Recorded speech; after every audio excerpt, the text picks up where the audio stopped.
앞뒤적으로 한번 인사하시죠. 오늘도 행복한 주일 되십시오.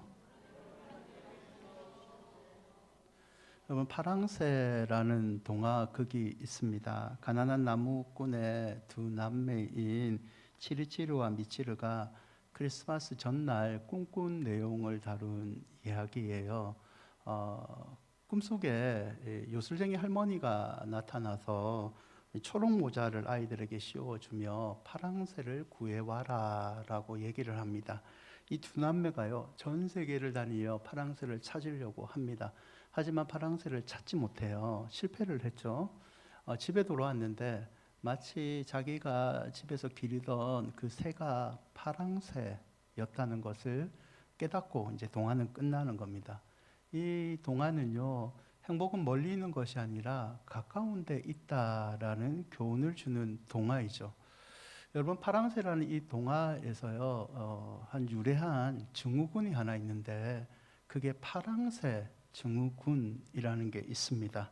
파랑새 증후군은 지속적으로 행복이나 이 만족감을 찾으려고 하면서도 실제로는 어떤 것에도 만족과 행복을 느끼지 못하는 그런 증상을 얘기합니다. 언제나 더 나은 것, 더 나은 기회, 더 나은 삶을 추구합니다. 하지만 내면에는요, 살면서 한 번도 진정한 만족, 행복을 누린 적이 없습니다. 몇 가지 특징이 있는데요. 이들은 내적인 평안과 만족보다는 외적인 조건을 더 중요시 여깁니다. 성공과 돈, 그리고 지위 등이 행복을 가져다 줄 수 있다라고 신념을 가지고 있습니다. 만족을 가지지 못하다 보니까요, 늘 불안감에 시달립니다.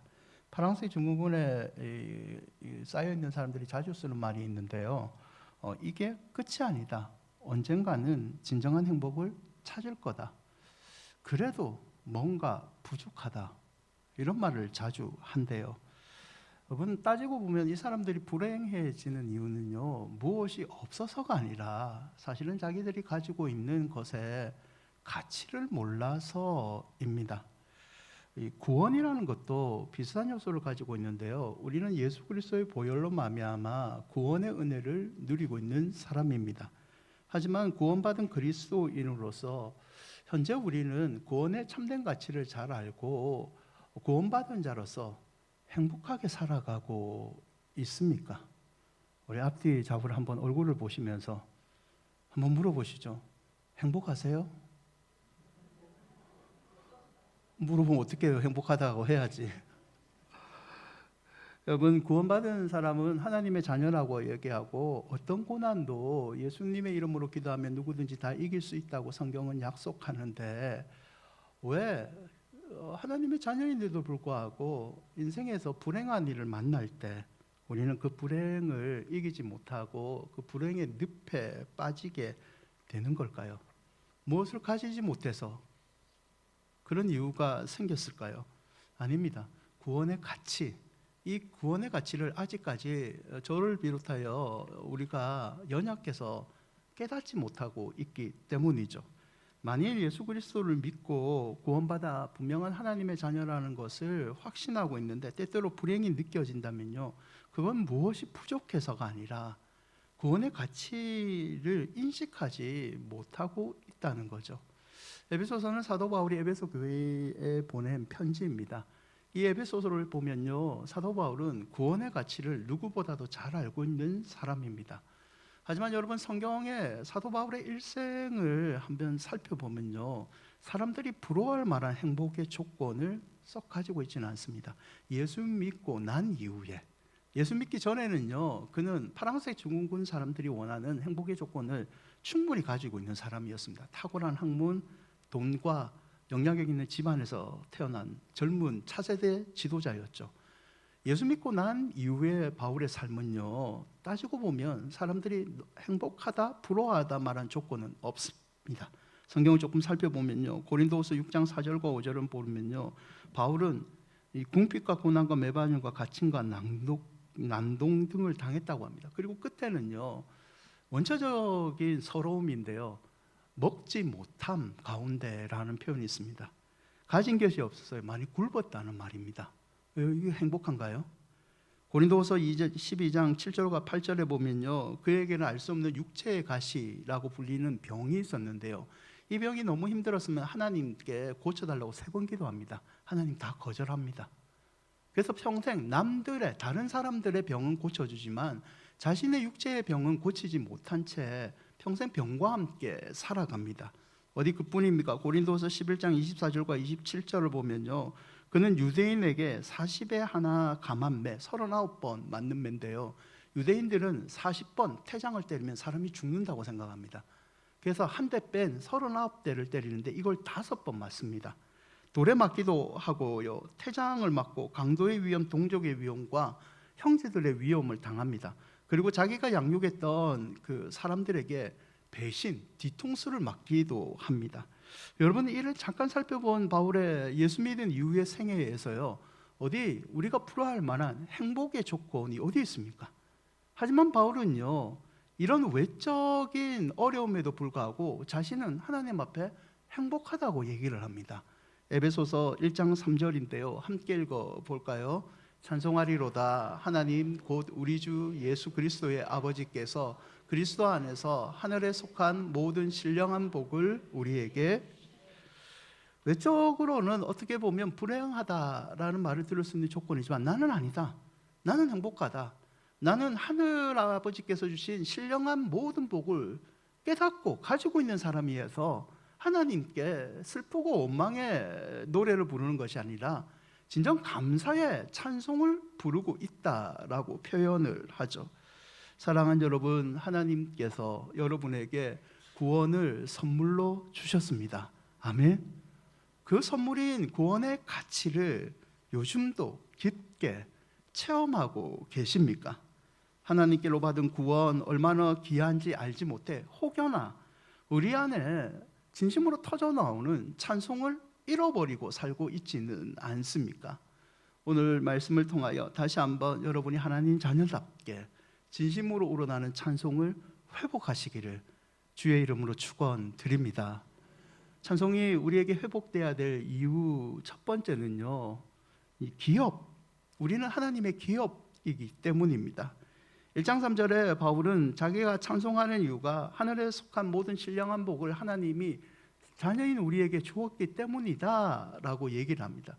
그러면서 그 뒷구절에요, 이 신령한 복에 관해서 설명을 하는데 4절과 5절을 보면 바울이 말한 신령한 복은 예수 그리스도로 말미암아 자기 아들 되는 것, 하나님의 자녀가 되는 복이라고 얘기합니다.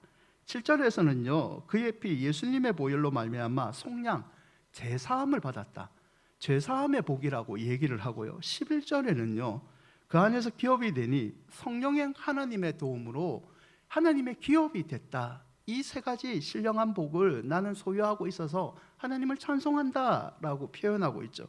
여기서 기업이라는 단어를 조금 살펴보고자 하는데요, 여러분, 구약에서 기업이라는 말은 땅입니다. 특별히 죄인에게 할당된 땅을 얘기하죠. 성경에 의하면요, 원래 유대인들은요 내 것이라는 개념이 없습니다. 내 것은 없고 모든 것은 하나님 겁니다. 하나님으로 받기 때문에 하나님께 드리는, 우리는 관리하는 청지기에 불과하다라고 얘기를 하죠. 땅에게도 마찬가지입니다. 그들은 땅은 내 것이 아니라 네 것도 아니고 내 것도 아니고 하나님 것이다 라는 개념을 가지고 있습니다. 그래서 유대인들에게는요, 이 땅과 관련해 안식년이라는 제도가 있습니다. 레위기 25장 2절과 5절을 보면요, 이 농사에 관한 안식년인데요, 농사를 한 땅에서 짓는데 그 땅에서 농사를 지을 때 7년째에는 농사를 그 땅에서 짓지 않습니다. 농사를 그 땅에서 짓는 작업을 휴무로 바꾸어 버립니다.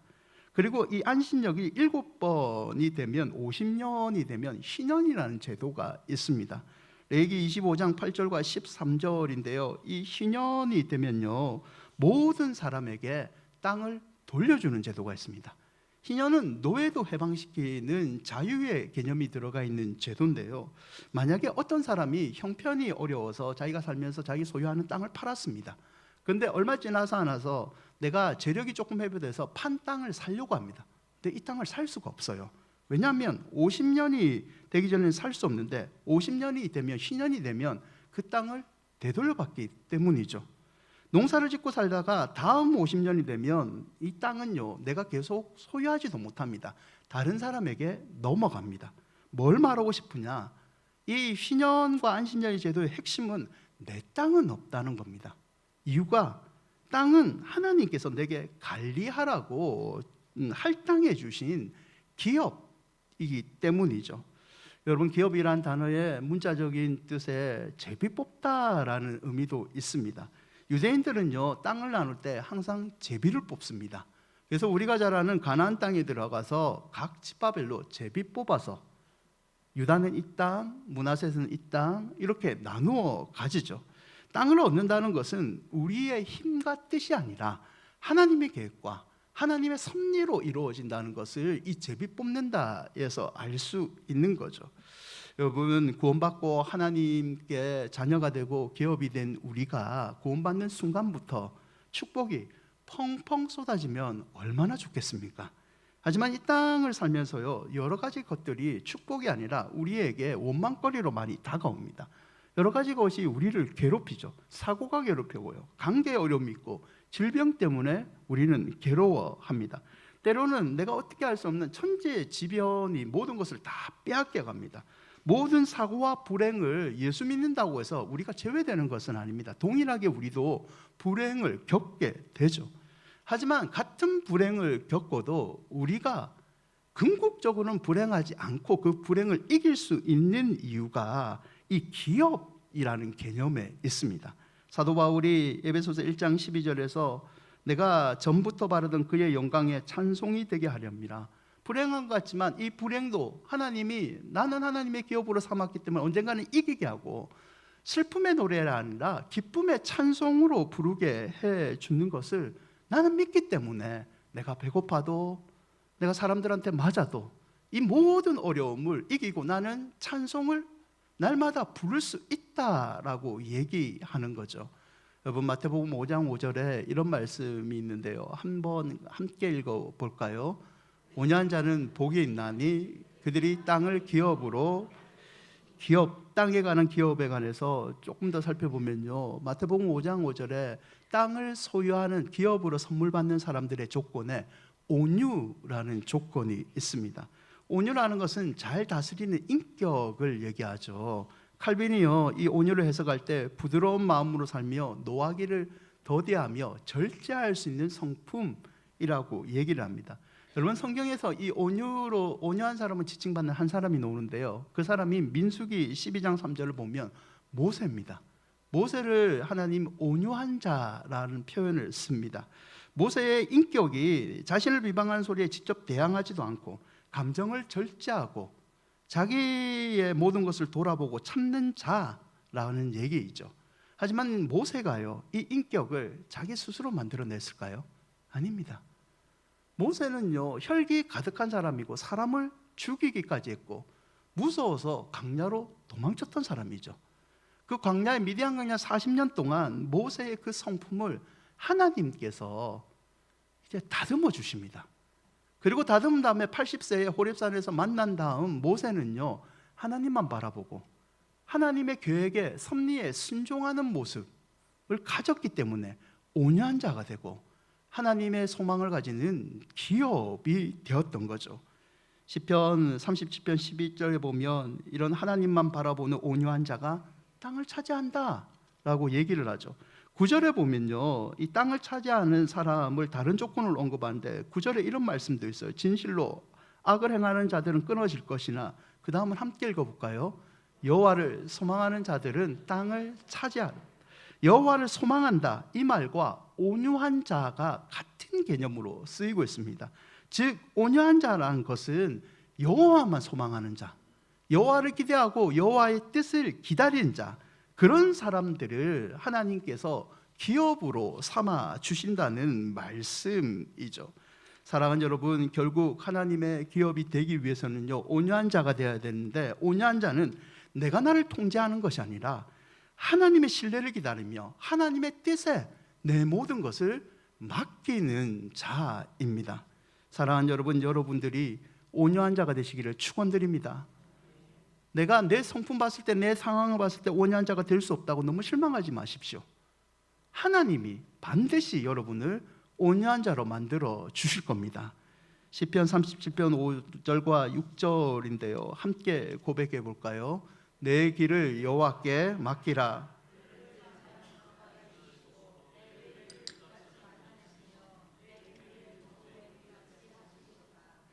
하나님의 기업인 온유한 자는요, 하나님을 신뢰할 때에 그 축복이 시작된다는 것을 여러분 잊지 마시기를 바랍니다. 하나님 기업이라는 것, 하나님의 땅을 나는 소유할 수 있다는 것, 그 믿음으로 오늘도 모든 삶을 버티고 이겨내시고 찬송을 회복하시기를 축원드립니다. 두 번째, 우리가 찬송을 날마다 회복할 수 있는 이유는요, 인치심을 받았기 때문이죠. 에베소서 1장 13절에 약속의 성령께서 우리를 인치심 받는데 도와주셨다라는 표현이 있습니다. 여러분, 인에는요 안전, 불가침, 소유의 의미가 들어가 있습니다. 고대 왕들은요 가장 소중한 물건을 비밀스러운 방에 보관을 합니다. 그리고 문을 닫죠. 문을 닫은 다음에 그 문을 아무도 건드리지 말라라는 표시로 왕의 인을 쳐놓습니다. 이 인친 표시가 찢어지면 누가 침범했다는 뜻이죠. 로마서 8장 38절과 39절에 보면 우리 주 예수 그리스도 예수 안에 있는 하나님의 사랑에서 우리를 끊을 수 없다라는 바울의 표현이 있습니다. 하나님께서 우리를 인치셨기 때문에 이건 내 소유니까 아무도 건드리지 말라라는 표현이죠. 에베소서 1장 4절에요. 이는 우리 기업의 보증이 되사 그 얻으신 것을 속량하시고 그의 영광을 찬송하게 하려 하심이라. 기업의 보증, 우리가 하나님께 인침받았다라는 보증 쓰는 사람이 인은인데요, 인은은 성령님을 가리킵니다. 여러분, 이 보증이라는 뜻에는요 보증금, 선수금, 인도금이라는 뜻이 있습니다. 이런 거죠. 우리가 이 땅 살면서 구원받은 사람이지만 우리는 이 땅에서 고난을 당하기도 합니다.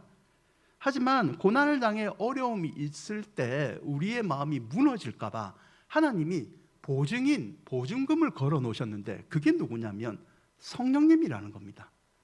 내가 하나님의 자녀로서 살다가 야, 나 왜 신앙이 이 모양 이 꼬라지밖에 못 될까? 내가 지금 집사인데, 내가 목사인데 왜 이 작은 유혹에 날마다 넘어지는 걸까?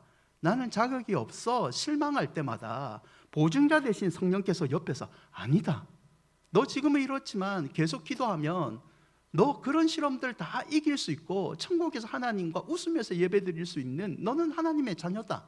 성령께서 이렇게 옆에서 격려해 주신다는 거죠. 14절에 다시 보시면 1장 14절에 바울은 이 원리를 알았기 때문에 어떤 상황인지, 내가 배고픔 당하고 배신당한 어려움이지만 나는 하나님께 찬송을 계속 부를 수 있다. 성령님께서 내가 하나님 자녀인 것을 보증해 주시기 때문이라고 얘기하고 있는 거죠. 여러분, 이사야 49장 14절에 보면 이 말씀이 있는데요, 함께 읽어볼까요?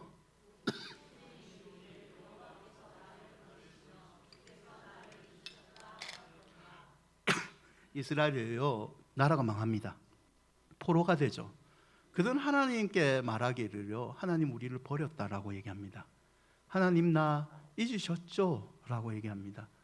여러분, 포로 생활에서 이렇게 한탄했던 이스라엘의 모습이 성도로 살다가 불행을 겪는 우리의 모습 같지는 않나요? 우리 불행 겪으면 그런 얘기 하잖아요. 하나님 왜 내 기도는 안 들어줍니까? 나 잊어버렸죠. 왜 나만 이런 고난을 겪습니까? 라고 얘기하죠. 이런 한탄하는 백성들에게요 이사야 선지자가 다음과 같은 말을 합니다. 이사야 49장 15절과 16절인데요 이것도 함께 읽어볼까요? 여인이 어찌 그 젖먹는 자식을 잊겠으며 그들은 혹시 잊을지라도 나는 너를 잊지 아니할 것이라. 내가 너를 내 손바닥에 새겼고 너의 성벽이 항상 내 앞에, 내가 너를 손바닥에 새겼다. 나 너 잊지 않고 있다. 손바닥에 새겼다는 것은요 조각칼로 그으면서 피내면서 잊지 않도록 그 이름 새겼다는 겁니다. 하나님께서 내 이름을 자기의 손바닥에 새겼기 때문에 이 의미가 뭡니까? 나 너 절대로 잊지 않는다. 나 항상 멀리 있는 것이 아니니까 네 옆에 있다. 나는 네 편이다 라는 뜻 아닙니까? 여러분, 나의 성벽이 항상 내 앞에 있나니라는 말씀은요, 하나님의 시선을 딴 곳에 두지 않는다는 뜻입니다. 하나님, 다른 사람 보고 있는 게 아니라 눈을 뜨고 너를 지켜보고 있다. 힘들어하는 너를 지켜보면서 격려하고 있고, 너를 함께 하나님의 나라로 이끌고 가기 위해서 너를 언제나 지켜보고 있다라는 뜻입니다. 사랑하는 여러분, 하나님이 저와 여러분을 인쳐 주셨습니다. 아멘. 성령께서 하나님의 인치심을 보증하고 계십니다. 이것을 깨닫는다면요, 우리는 어떤 어려움이 있을지라도 하나님의 기업답게 찬송의 노래를 날마다 부르게 될 줄 믿습니다. 말씀을 맺고자 합니다. 심리학자 중에 차프리스와 사이먼스라는 사람이 있습니다. 이 사람들이 오늘날 몇몇 사람들을 대상으로 한 가지 실험을 하는데, 영상 하나를 보여줘요. 농구공을 주고받는 영상인데, 흰 셔츠를 입은 사람이 있고 검은 셔츠를 입은 사람들이 있습니다. 이 영상을 보여주면서 한 가지 미션을 줍니다. 영상 속에 거무돈 말고 흰 셔츠를 입은 학생들이 몇 번 공을 주고받는 패스를 하는가, 그 횟수를 맞춰보라는 미션을 줍니다. 영상이 준비되어 있는데요, 영상을 한번 보시죠. 여러분도 맞춰보세요. 흰 셔츠를 입은 사람이 몇 번 공을 주고받는지. 잘 세고 있나요? 헷갈리니까 말 걸지 말까요? 계속 주고받고 있죠? 어르신들은 포기하지 마시고 치매에 도움됩니다.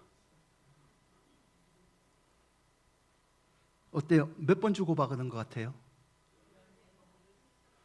14번, 13번요? 교회 안에서도 그냥 때려 맞추시면 안 됩니다. 몇 번인 것 같아요?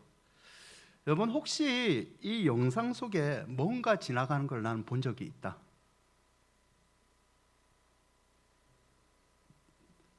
자, 이 지나간 게 고릴라 복장이다. 자기는 확실히 봤다. 여러분, 이 영상은요, 사실은 패스의 횟수를 세는 영상은 아닙니다. 이 실험자들에게요, 빠른 패스를 쉬어보라고 했을 때 고릴라 하나 복장을 한 사람이 지나갑니다. 이 고릴라가요, 중간에 9초 동안 머물고 지나갑니다. 자기의 가슴을 치기도 해요. 실험이 끝났을 때 제가 여러분에게 질문을 던졌지, 똑같이 실험자들에게 질문을 던져요. 화면 속의 고릴라를 보았느냐? 실험에 참가했던 사람들의 반, 50%가 보지 못했다라고 답을 합니다. 참가자들은요, 흰 셔츠 학생의 패스 횟수 14번, 13번 거기에 집중한 나머지 화면 속에서 어슬렁거리던 이 고릴라를요, 보지 못했다는 말입니다. 여러분, 연약한 사람은요, 자기가 보고 싶은 것만 봅니다. 필요한 자극만 받아들이는 선택적 자각을 합니다. 그리고 선택적 자각, 내가 보고 싶은 정보만 받아들이기 때문에 정작 잊지 말아야 될 핵심을 놓쳐 살고 있을 때가 많습니다. 성도인 우리는 어떤가요? 그리스도인으로 이 땅에 살면서 왜 불행하다고 어리석게 생각하고 있습니까? 환경이 나빠서가 아니죠. 돈이 없어서도 아니고요. 사람들 관계 때문도 아닙니다. 어떻게 보면 하나님이 진짜 우리에게 주신 선물, 그 구원의 가치를 잊어버리고 살고 있지는 않습니까? 사랑하는 여러분, 하나님이 이 땅에 오셔서 피를 흘리기까지 주신 구원의 가치를 싸구려로 여기지 마시고 그 구원의 가치를 삶 가운데 체험하는 여러분이 되시기를 바랍니다. 하나님이 우리에게 기업을 주신 이유, 하나님이 우리를 선택하시고 자녀로 삼으신 이유, 하나님의 핏값으로 우리를 구속하신 이유는요, 하나님 앞에 누구든지 당당하게 찬송을 부르게 하기 위해서입니다. 내 삶의 조건과 상관없이 하나님이 내게 주신 이 구원의 가치만 우리가 붙들고 있으면요, 우리는 어떤 어려움이 있을지라도 사도 바울처럼 날마다 찬송을 부르며 살게 될 줄 믿습니다. 아무쪼록 하나님이 주신 이 무엇과도 바꿀 수 없는 찬송이 여러분 삶 가운데, 여러분은 자녀들 입술 가운데 날마다 회복되어 지시기를 주의 이름으로 축원드립니다.